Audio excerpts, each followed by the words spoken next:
பிரபஞ்சத்திற்கு நன்றி. யார் வைத்தால் காகம் உணவு எடுக்கும்? அப்படின்றத பத்தி தாங்க நான் இங்க உங்ககிட்ட ஷேர் பண்ண போறேன். பொதுவா பசியில காக்கா இருந்துச்சுன்னா, சாப்பாடு வச்சா யார் வச்சாலும் கண்டிப்பா காக்கா வந்து சாப்பிடும். காகம் வந்து சாப்பிடும் அப்படின்னு உங்களுக்கு ஒரு எண்ணம் இருந்தா, அது தவறான கருத்துங்க. சில பேர் வச்சா காகம் வச்ச உடனே எடுத்துரும். சாப்பாட வந்து சாப்பிட்ரும். ஆனா சில பேர் வச்சா அது வரவும் வராது. அப்படியே வந்துச்சுனாலும் ரொம்ப நேரம் நின்னு அத பார்த்து யோசிக்கும். சாப்பிடலாமா? வேணாமா? அப்படின்னு. யாரு வச்சா உடனே காகம் வந்து சாப்பாட உடனே எடுத்துரும் அப்படின்னா, முன்னோர்களின் பரிபூரண ஆசி பெற்றவங்களோட அந்த நிலை கொண்ட ஆன்மா வந்து காகத்துக்கு உணவளித்தால், அது உடனே வந்து எடுத்துருங்க. 2வது விஷயம் என்னன்னா, மனதளவுல தூய எண்ணம் கொண்டவர்.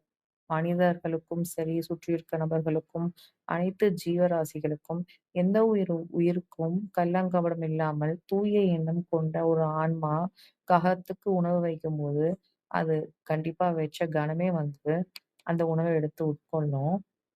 இப்ப நீங்க நார்மலா நான் யாருக்குமே எந்த கெடுதலும் நினைக்கல. ஆனா சாப்பாடு வச்சா இந்த மாரி காகம் வந்து உணவு எடுக்கல அப்டின்ற ஒரு கவலையில இருந்தீங்கன்னா, அது எதனால அப்டி நடக்குதுன்னா, உங்க முன்னோர்களின் ஆ ஆசி இல்லாமலும், முன்னோர்களின் பித்ரு சாபம் அந்த மாரி ஏதாவது ஒரு விஷயங்கள் உங்களுக்கு இருந்துச்சுன்னா, அதனால கூட காகம் வந்து உணவு எடுக்காம இருக்கலாம்.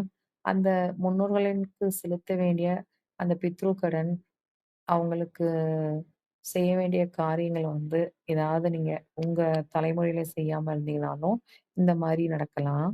அதற்கு நீங்க என்ன பண்ணணும்னா, இயர்லி ஒன்ஸ் அந்த மாரி இந்த முன்னோர்களுக்கு திதி குடுக்குறது, இல்லன்னா மாதங்கள் வர மாதங்கள்ல இந்த அமாவாசை, பௌர்ணமியில நீங்க வந்து முன்னோர்களை நினைத்து வழிபட்டு, விரதம் இருந்து, காகத்துக்கு உணவு வைத்து நீங்க வணங்கும்போது இந்த மாரி உங்க சாபம் நீங்கும். இந்த சாபம் நீங்கிறது எப்படி நீங்க தெரிஞ்சுக்கிட்டீங்கன்னா, இத தொடர்ந்து நீங்க செய்துட்டு முன்னோர்கள வணங்கி அ விரதம் இருந்து சாப்பாடு சாமிக்கு வந்து நீங்க படைச்சுட்டு காகத்துக்கு வைக்கும்போது, தொடர்ந்து இத செஞ்சுட்டு